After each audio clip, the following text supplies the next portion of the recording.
మరణశయ్య మీద ఉన్నాడు మహానుభావుడు. ఆయన చేత నారాయణ అనిపించాలని కోరిక వీళ్ళకి. ఆయన పడుకొని ఉన్నాడు, అనమంటున్నారు, ఏమంటలేదు ఆయన, కనిపించట్లేదు, చెవులు వినిపించట్లేదు. చివరికి ఒక నార తీసుకొచ్చారు, నార తీసుకొచ్చి చూపించారు. ఆణ, ఆ రోజుల్లో అణాలు ఉండేవి, ఆణా తీసుకొచ్చి చూపించారు.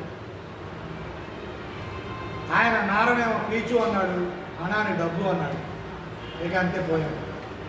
ఇలా అంత్య సమయంలో కూడా నారాయణ అని అనిపించలేక పోయారు. కాబట్టి నిరంతరం నారాయణ స్మర, నిరంతరం శివనామ స్మరణతో ఈ దేహాలు శాశ్వతం కాదు. మనం అనుకుంటాం ఓలు తిట్టి ఇది తూటులు 9 తుస్సు మరుట ఖాయమని, అది వరకు ఒక పాట ఉంది. ఈ దేహం ఎప్పుడైనా వెళ్ళిపోవచ్చు.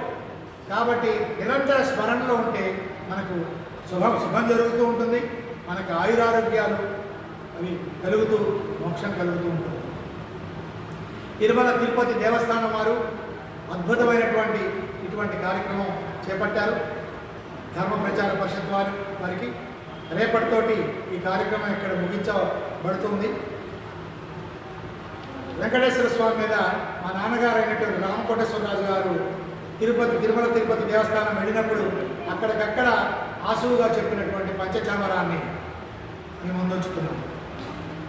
నివాళినిత్తు వెంకటేశ నీకు నాదు యాత్మతో, జవానుగాను నన్ను శంఖ చక్రపాణితో, భువిన్ దివిన్ తలంబునందు పూజలందు స్వామివి, కవిత్వ పంచచామరాన గాన పూజ సేతును. ఓం నమ శివాయ, ఓం నమో నారాయణాయ, ఓం దామోదరాయ నమః. స్వస్తి ప్రజాభ్యాం పరిపాలయంతాం న్యాయేన మార్గేణ మహిం మహేషాం, గోబ్రాహ్మణేభ్యః శుభమస్తు నిత్యం, లోకః సమస్తాః సుఖినో భవంతు. గోవులు, బ్రాహ్మణులు, ప్రజలు అందరూ గో బ్రాహ్మణం ఎందుకన్నాడు? గోవు సాధుజంతువు. బ్రాహ్మణులు ప్రపంచంలో ఉన్న అందరిలోకెల్లా బ్రాహ్మణునికి నమస్కరిస్తే చాలు మనం.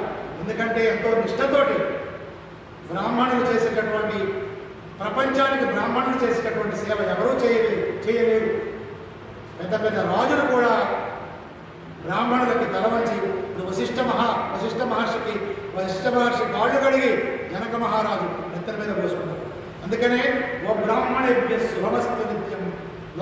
వాళ్ళు శుభంగా ఉంటే మిగిలిన వాళ్ళందరూ ఖచ్చితంగా శుభంగా ఉంటారు కోరుకుంటున్నారు.